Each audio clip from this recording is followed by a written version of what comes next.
Yaorana et bienvenue dans Manava. Depuis plusieurs mois, l'inflation est la préoccupation majeure des ménages polynésiens. Nos invités du jour vont nous décrypter cette situation de crise. Avec nous aujourd'hui, Vincent Dropsy, professeur en sciences économiques à l'UPF, donc l'Université de Polynésie française. Irana. Fabrice Dufresne, qui est directeur de l'agence IEOM de Polynésie française, qui est l'Institut d'émission d'outre-mer. Yaorana. Et Guy Loussan, qui est le porte-parole de la Fédération générale du commerce. Yaorana. Messieurs, bienvenue à tous les trois, ravi de vous accueillir sur ce plateau. Alors Vincent, tu vas nous définir ce fameux mot qu'on entend énormément depuis un petit moment. Qu'est-ce que l'inflation? Alors l'inflation, c'est la variation relative des prix à la consommation, qui est mesurée ici en Polynésie par l'ISPF, l'Institut de statistique de la Polynésie française, avec un échantillon d'environ presque 1 millier de produits que chaque mois l'ISPF va recueillir, mais aussi des loyers et d'autres prix réglementés ou non, et puis en faire un calcul savant de pondération des prix par rapport aux quantités achetées pour mesurer donc la variation des prix à la consommation de mois en mois, voire d'année en année. Et là, en l'occurrence, elle va vers le haut. Depuis 2022, malheureusement, l'inflation qui avait été quasi nulle pendant presque 8 ans auparavant, eh bien, a flambé aux alentours de 8,5% en 2022, mais la bonne nouvelle, c'est qu'elle est redescendue à 4% en 2023. On va revenir sur les causes pendant l'émission. Fabrice, tu peux nous rappeler les missions de l'IOM? Alors les missions, elles sont très vastes, hein. C'est l'Institut des missions d'outre-mer. Notre cœur de métier, c'est la mise en circulation des billets et des pièces. Bien entendu, nous suivons, nous scrutons chaque trimestre la conjoncture économique et bancaire du FENUA. Et puis nous assurons le secrétariat, la commission de surendettement pour le compte du pays. Et puis une de nos missions qui a pris beaucoup d'ampleur depuis quelques années, c'est la conduite de la politique monétaire pour le compte de l'État au service des 3 collectivités du Pacifique. D'accord. Guy, tu nous expliques également ce qu'est la Fédération générale du commerce, à quoi elle sert, qui peut y adhérer. Eh ben, tous les commerçants, s'ils le veulent, je les encourage d'ailleurs. Nous regroupons à peu près plus de 150 entités dans le commerce de gros, de distribution, dans le commerce spécialisé. Disons qu'on rassemble à peu près plus de 3000 salariés. Et nous aimons promouvoir notre secteur, notre métier, le commerce. C'est un bon métier.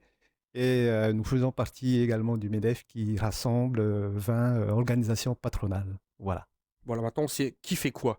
On revient, Vincent, sur les causes directes de l'inflation en Polynésie. On va rentrer dans le vif du sujet tout de suite. Alors en fait, en économie, il y a 2 causes à tout quasiment, la demande et l'offre. Donc ce qu'on a eu en 2022, malheureusement, c'est un choc d'offres négatif à cause malheureusement de la guerre en Ukraine, qui a Alors, fait... ouais, on en parle souvent quand même de cette guerre en Ukraine. Donc explique-nous concrètement en quoi elle a pesé sur l'inflation en Polynésie. Alors l'Ukraine et la Russie sont 2 grands exportateurs de céréales. Et donc, pendant quelques mois, les exportations de céréales ont été bloquées d'Ukraine vers le reste du monde, en particulier en Afrique, et ça fait raréfier évidemment l'offre, ce qui a augmenté les prix. De même pour le pétrole, où soudainement l'offre de pétrole, la Russie étant un grand producteur, on lui a un peu réduit la Ouais, possibilité d'exporter. en clair, on lui a dit on vous achète plus votre pétrole tant qu'il y a la guerre. Je simplifie au max. Oui, parce qu'en fait c'était assez compliqué Ouais. en Europe. L'Allemagne Eh oui. et le reste de l'Europe importaient et importent encore des quantités assez importantes de pétrole. Mais bon, on a diminué, les sanctions ont fait qu'on a diminué cette offre, ces exportations. Et donc, évidemment, les prix ont augmenté. Donc ça, c'est le côté choc d'offre. Mais euh, c'est quasiment terminé. Les prix sont redevenus à la normale ou presque, parce que l'inflation, c'est l'augmentation des prix. Et les prix n'augmentent pas sans arrêt. Ils augmentent et puis après, ils atteignent un certain niveau, puis même ils redescendent. Donc aujourd'hui, en 2023, ce qu'on voit, c'est un choc de demande. C'est-à-dire que eh bien, les prix se sont propagés aux autres produits, mais également, il y a un rebond post-Covid de la demande, c'est-à-dire de la consommation, des importations. Et donc, c'est cette demande qui pousse les prix vers le haut et éventuellement les salaires. Donc, le danger, c'est que ça crée évidemment un cercle vicieux. Et c'est là où la politique monétaire intervient. Alors voilà, la politique monétaire, comment est-ce qu'elle intervient? Alors, c'est une des solutions, hein, pour stabiliser les prix, hein. C'est pas uniquement la seule. Alors, la politique monétaire, en fait, elle agit de la manière suivante, c'est-à-dire que À partir du moment où il y a une hausse de l'inflation, donc il faut rehausser les taux directeurs. Et les taux directeurs, quand on les augmente, en fait, ça va avoir pour conséquence un coût du crédit de plus en plus élevé. Et on le voit depuis juillet 2022, hein, l'ensemble des banques centrales, et en particulier la Banque centrale européenne, mais également l'Institut d'émission d'outre-mer, a fait progresser ces taux directeurs. Donc en gros, on a progressé de 1 à 2 points supplémentaires. Et donc, comme disait Vincent, en fait, cette hausse du coût du crédit va peser en fait sur la consommation des ménages, d'accord, et sur l'investissement des entreprises. Le coût du crédit à la consommation ou immobilier devient plus élevé. À ce moment-là, ça ralentit en fait les programmes d'achat immobilier, notamment des ménages. Donc ça a un effet indirect donc sur les prix. De la même manière, si les entreprises investissent moins, donc il y a moins de tension sur les prix, il y a moins de demandes, et donc ça va ralentir. L'objet de cette politique monétaire, c'est ralentir l'inflation, mais ne pas stopper la consommation ou l'investissement. Ouais, C'est donc pour il ça faut qu'il y a trouver le juste milieu, voilà, enfin le juste milieu, un bon un graduellement, consensus voilà, qui est compliqué à trouver un quand même, hein. bon niveau de taux d'intérêt à atteindre. Fabrice, comment est-ce que ça, Guy, pardon, comment est-ce que ça, cette inflation a été ressentie par les commerçants? Et après, je te poserai la question, mais par vos clients. Alors d'abord, les commerçants, comment est-ce que ça a été euh, accepté ou pas d'ailleurs? Ben, on est obligé d'accepter parce Eh que oui. nous produisons rien du tout, entre guillemets. Nous sommes isolés en plein Pacifique. Et donc, je voudrais quand même revenir dans l'histoire assez récente. Professeur Dopsy parlait de la guerre de l'Ukraine, mais en fait, il faut remonter un an auparavant. C'est-à-dire qu'à la sortie du Covid, la demande, on a été enfermés pendant quelques mois. Et puis, voilà, l'ouverture. Les gens ont envie de manger, d'acheter, ils ont thésaurisé aussi, ils ont de l'argent, ils veulent. Donc, la demande augmente, en fait, c'est ça. Et la demande en face n'arrive pas à répondre. On pense souvent aux usines chinoises qui n'arrivent pas à produire, à répondre tout de suite. Euh, et donc, forcément, les prix augmentent. Ben, vous voulez, ouais. Ouais, mais j'ai les Américains qui veulent 10 fois, 100 fois plus que vous. Ben, donc, j'affiche le prix fort. Pour expliquer simplement, hein. Ensuite, il faut transporter ces marchandises. Oui, on avait fait une émission à l'époque sur la vie d'un Voilà, container et il y a eu pénurie de containers aussi. c'est ça, exactement, parce que l'Europe, les États-Unis, partout, on avait une demande de conteneurs, de petites boîtes et tout. Et donc, forcément, les prix du fret augmentent. Entre parenthèses, ils ont bien profité, les transporteurs internationaux. T'as devancé une des questions que j'allais poser plus tard, c'est qu'il y a quand même un moment où ça a profité à 2-3 Ah personnes. oui, Je dis 2-3 pour être... il y a des effets d'aubaine quand même que l'on a pu noter. Et forcément, là, on appelle ça l'inflation avec des éléments exogènes. Le fret, le coût des matières premières, des produits finis, le pétrole. etc. Et on arrive au port de propriété, les prix augmentent. Donc forcément, ça fait mal. Et les commerçants sont obligés de répercuter ces charges-là dans leur prix de revient et ensuite dans leur prix de vente. Ça, c'est la Alors, pour les partie. commerçants, est-ce que ça a eu aussi des incidences plus graves? C'est-à-dire, est-ce que ça peut aussi causer des fermetures d'enseignes ou de magasins, ce genre de choses? Parce qu'il y a un moment, ils ne peuvent pas répercuter. Ils répercutent trop, moins de clients, moins de chiffres, et ainsi de suite. Ça peut être un cercle vicieux. Ça peut être exactement un cercle vicieux, mais il y a eu des entreprises qui étaient en grande difficulté. Heureusement, à la sortie de la Covid, l'État est venu, comme dans d'autres pays, aider avec les fameux PGE, les prêts, là. Et ça a donné un peu de souffle, mais je sais qu'il y a eu beaucoup de nos collègues qui ont souffré pas mal. Et là, on n'y peut rien. Ce sont des tensions imposées par l'extérieur, donc par nos fournisseurs. Et puis, on est obligé de répercuter les prix. Et donc, à la hausse, d'où l'inflation. Et puis, par la suite, là, en ce moment, comme je crois que tous les rapports, la Banque de France, le FMI dit qu'en ce moment, voilà, ça se détend un peu. Le prix des matières premières baisse un peu, l'énergie également. Mais entre-temps, ben, les salaires ont augmenté, le SMIC a augmenté. Et donc, on rentre dans l'autre partie de l'inflation qu'on appelle l'inflation structurelle. Et là, on bute dans le noyau dur vraiment de l'inflation. Et voilà, on craint cette spirale prix, salaire, etc. Et effectivement, la politique monétaire vient essayer De pondérer tout de ça, on va dire. pondérer Oui. tout cela, voilà, pour expliquer un peu quoi. Je voyais Fabrice sur ma gauche qui voulait réagir. Dis-moi. Oui, ce que l'on craint dans le phénomène inflationniste, comme le rappelait Guy, c'est la spirale inflation-salaire. Alors c'est vrai, nous avons atteint un pic de 8,5% d'inflation à fin décembre. Là, elle est en train de redescendre à 3,8% à fin juin. Elle devrait encore redescendre le mois prochain. Entre-temps, c'est vrai qu'il y a eu des augmentations mécaniques du SMIC qui ont eu un impact notamment sur un relèvement des salaires minimums de pratiquement beaucoup de conventions collectives, MEDEF et CPME notamment. Et on voit que le salaire moyen du secteur privé, grosso modo, a évolué autour de 2%, alors que l'inflation était presque à 8,5%. Donc, qu'est-ce que ça, mécaniquement, ça s'est traduit par une perte de pouvoir d'achat. Mais les salaires, en fait, il y a une progression plutôt assez contenue des salaires par rapport à une inflation relativement forte. Donc, et je poserai la question ensuite à Vincent sur l'impact réel, on va dire, en Polynésie, sur le quotidien des Polynésiens. Mais vous, les commerçants, les Polynésiens, les personnes qui habitent en Polynésie viennent dans vos boutiques. Et qu'est-ce qu'ils en pensent de tout ça? Alors, pour ma part, en tout cas, dans mon secteur, je suis dans le prêt-à-porter moyen haut de gamme. J'ai des amis qui reviennent de voyage qui disent j'ai pas fait de shopping parce que c'est très cher aux États-Unis en ce moment, en Nouvelle-Zélande, un peu partout. Parce qu'elle est mondiale, cette inflation. Et donc, nous, on a la chance d'avoir des prix qui sont corrects. Et les gens disent, je dois payer mon billet d'avion, certes, je vais me promener, etc., mon hôtel, etc.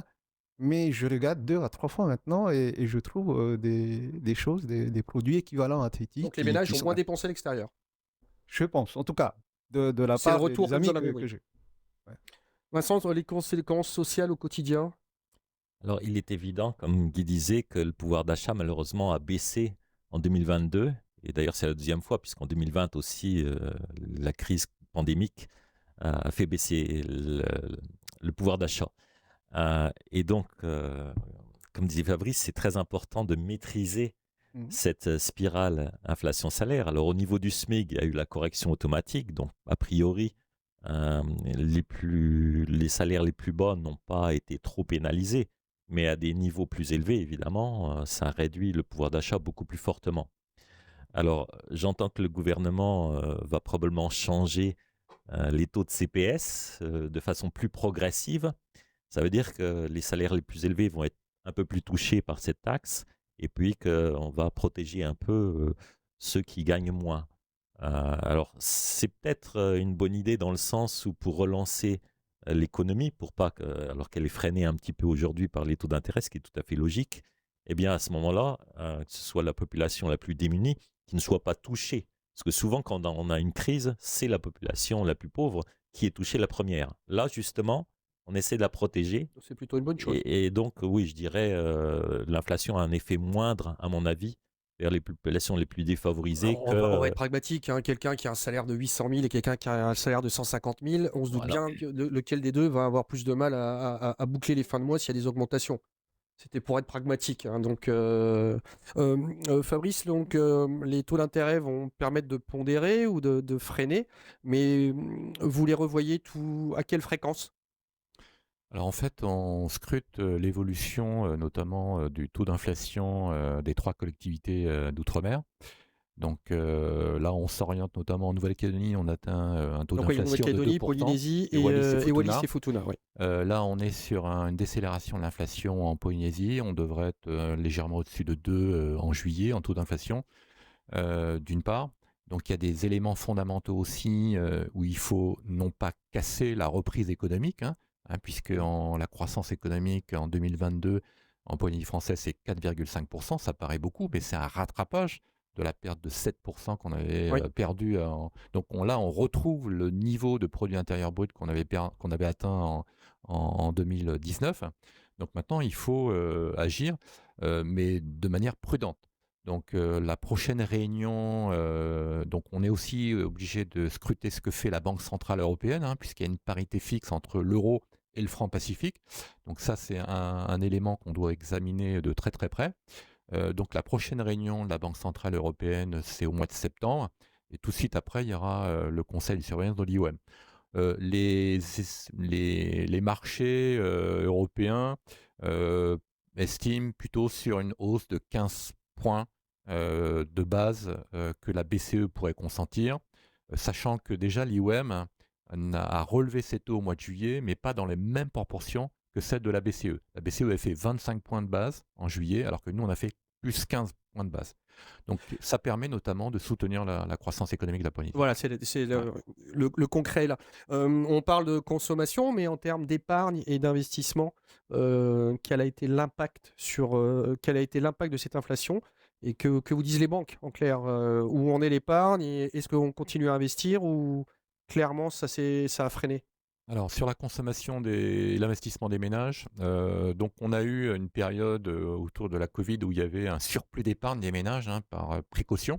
C'était près de 30 Et puis les milliards. gens sortaient pas, dépensaient Les pas gens pour faire sortaient clair. pas et puis on était confinés, Ouais. donc on ne pouvait pas consommer. Donc ça, comme l'a rappelé Guy, il y a une forte demande de consommation, de reprise. Donc on est sur des taux d'épargne à peu près équivalents à ce qu'on prévalait avant la crise. Donc les gens, malgré l'inflation, ont commencé à reconsommer. Et on voit dans les composantes de la croissance économique, on a une contribution à hauteur de 1% la consommation des ménages. Donc c'est plutôt assez positif. Après, les anticipations des ménages, quand on les a interrogés dans le cadre de l'enquête de conjoncture des ménages que l'on fait dans le cadre du partenariat Sérum, ils étaient assez dubitatifs sur l'inflation qui était à 8,5. Donc la consommation s'est maintenue, mais pas à un rythme aussi élevé qu'on avait pu connaître auparavant. Pour l'investissement des entreprises, donc il y avait dans la dynamique de croissance une très forte reprise des investissements qu'on a pu analyser à partir de la fin de l'année 2022 et qui continue à se propager sur les premiers mois de l'année 2023. Donc globalement, on est plutôt, malgré un contexte inflationniste, sur une croissance économique encore positive. Vincent, qu'est-ce qui mondialement pourrait endiguer cette inflation? Qu'est-ce Alors, qui ferait qu'on pourrait revenir? Alors après, ça sera ma question derrière, parce qu'on parle de revenir à la normale. Encore faut-il définir ce que c'est que la normale maintenant. tout à fait. Et premièrement, évidemment, il y a le risque Ukraine, Oui, c'est-à-dire ça que pèse toujours. toujours évidemment des risques géopolitiques très importants, puisqu'il y a aussi également des tensions entre les États-Unis et la Chine. Il y a un phénomène de fragmentation mondiale, malheureusement, peut-être en deux pôles, pôle Ouais, très clairement, chacun russo-chinois. choisit son camp et Oui, voit comment ça pèse. et je dois dire que malheureusement, ça me fait assez peur parce que cette fragmentation, sous prétexte de résilience, etc., amène beaucoup de protectionnisme. Et ce protectionnisme, ce sont des taxes à l'importation qui vont forcément augmenter le coût de la vie. On en sait quelque chose en Polynésie, excusez-moi de le dire, parce qu'on a quand même des taxes à l'importation très élevées, aux alentours de 15-20%. Et c'est une des raisons pour lesquelles le coût de la vie est si élevé en Polynésie. Alors, Après, il faut juste une petite parenthèse. Comme on ne produit rien, ces taxes sont nécessaires pour faire tourner le pays aussi. je Non? suis désolé, mais moi, je ne suis pas de cet avis-là du tout. D'accord. Moi non plus. Je pense Ah. qu'on a beaucoup de taxes indirectes. Ok. Je me suis exprimé dans divers médias, des taxes à l'importation par exemple, puis la TVA qui est normale, mais on pourrait avoir des taxes plus directes. Alors, ce sera D'où- peut-être l'occasion de refaire une autre émission. Exactement. On reviendra dessus. Tout à fait. Mais pour revenir à ça, donc il y a des risques mondiaux, mais il y a une bonne nouvelle, très bonne nouvelle, c'est que justement, on a énormément de touristes qui viennent. On va peut-être battre des records en 2023, les fameux 250 000 touristes de l'année 2000. Oui, Je pense qui restent que toujours en ligne de mire. eh et ben, qui est je le- pense que cette année, on a très bonne chance. Et donc ça amène énormément de revenus, à peu près peut-être 70-75 milliards de revenus. Et c'est ça le moteur économique de la Polynésie. Donc on se concentre très souvent sur le développement endogène, etc. Mais en fait, le moteur de l'économie, c'est essentiellement les exportations, en particulier de tourisme. Et ça, c'est la bonne nouvelle. Elles sont en Guy, augmentation. les questions, la fédération, qu'est-ce que prévoit la fédération? Qu'est-ce que préconise la fédération pour relancer la consommation? Est-ce que ça fait partie de vos prérogatives? Bien sûr, on se bat tout le temps sur la pression fiscale indirecte. Vincent l'a dit, les taxes à l'importation sont tellement contraignantes que, au final, le consommateur va dire que on est cher, parce que voilà. Hein.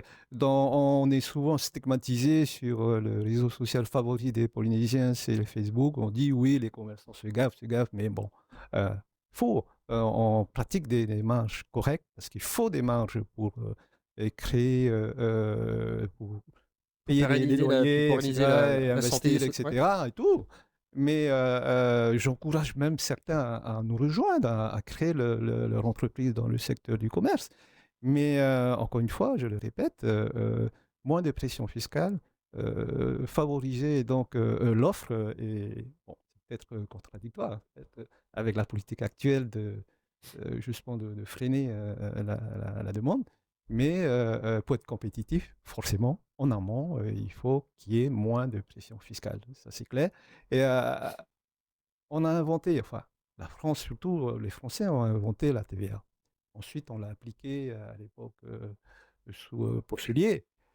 L'idée, c'était de supprimer quasiment, ou en tout cas tendre vers le niveau de taxation à l'import et appliquer une manette qui est facile à faire, c'est la TVA. En Ouais, c'est France, c'est comme ça que le projet nous avait été vendu au vendu à départ. l'époque, Ouais. voilà, mais bon, ils ont gardé encore la strate déjà des réglementations douanières et les taux de douane, etc. et tout, cette protection qui BL. handicape les prix. Alors, vous voyez, on essaye de faire une émission sur l'inflation, on essaye de la faire simple et compréhensible par le maximum de personnes.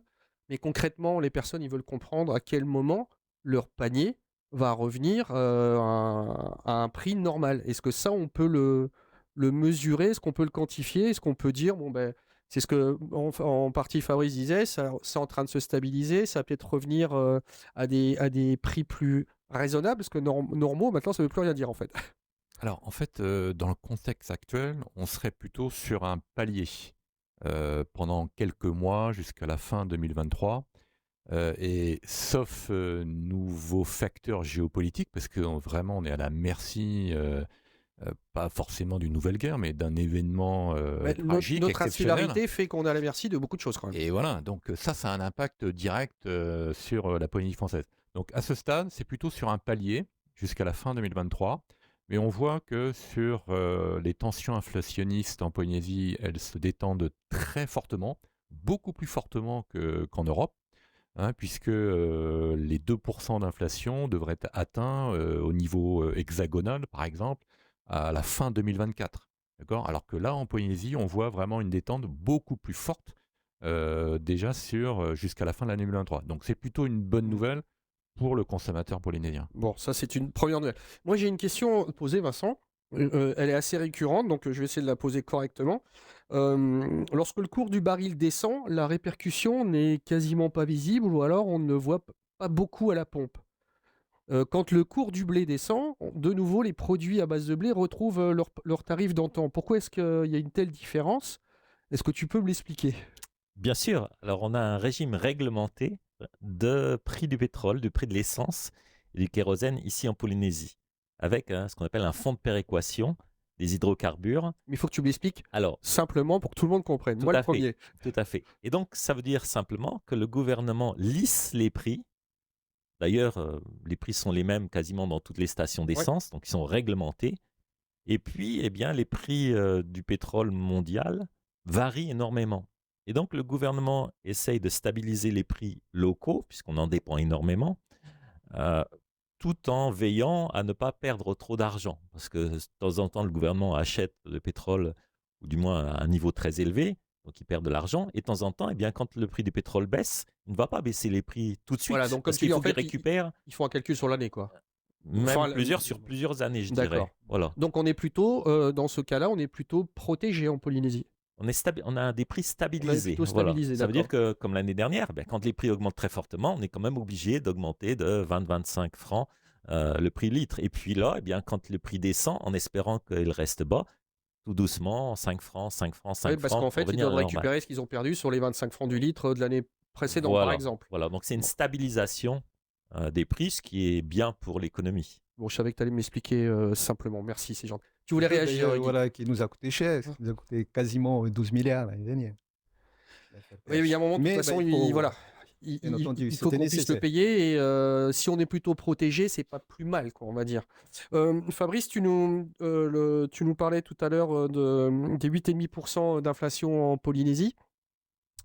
Comment se fait-il que, par exemple, en Nouvelle-Calédonie, ça soit que de 4,5 ou 5? Je n'ai plus les chiffres en tête. On atteint presque les 2% là, fin juin. Pourquoi est-ce que la Nouvelle-Calédonie a une inflation La, différente de la Polynésie? Qu'est-ce qui diffère? la structure de l'économie est un peu différente. Il y a le poids de l'inflation importée qui pèse davantage en Polynésie française. On importe Euh, plus qu'ils n'importent en Nouvelle-Calédonie? Ils produisent un peu plus chez eux? La structure de prix est un peu différente. D'accord. Donc les tensions inflationnistes, parce qu'il y a un certain nombre de productions qui se font en Nouvelle-Calédonie qui ne se font pas en Polynésie française. Donc les structures de prix sont complètement différentes, ce qui explique des tensions inflationnistes beaucoup plus limitées en Nouvelle-Calédonie qu'elles n'ont été en Polynésie française. Bon, bah. Messieurs, merci à vous trois. Donc on voit que la situation est loin d'être résolue, qu'elle est assez complexe et qu'elle n'est pas facile à gérer du tout. Et on espère, en espérant des jours meilleurs pour la santé financière des consommateurs polynésiens. Merci à tous les trois d'avoir répondu à mes questions. Cette émission sera en replay sur le site de TNTV. Bonne fin de journée sur TNTV.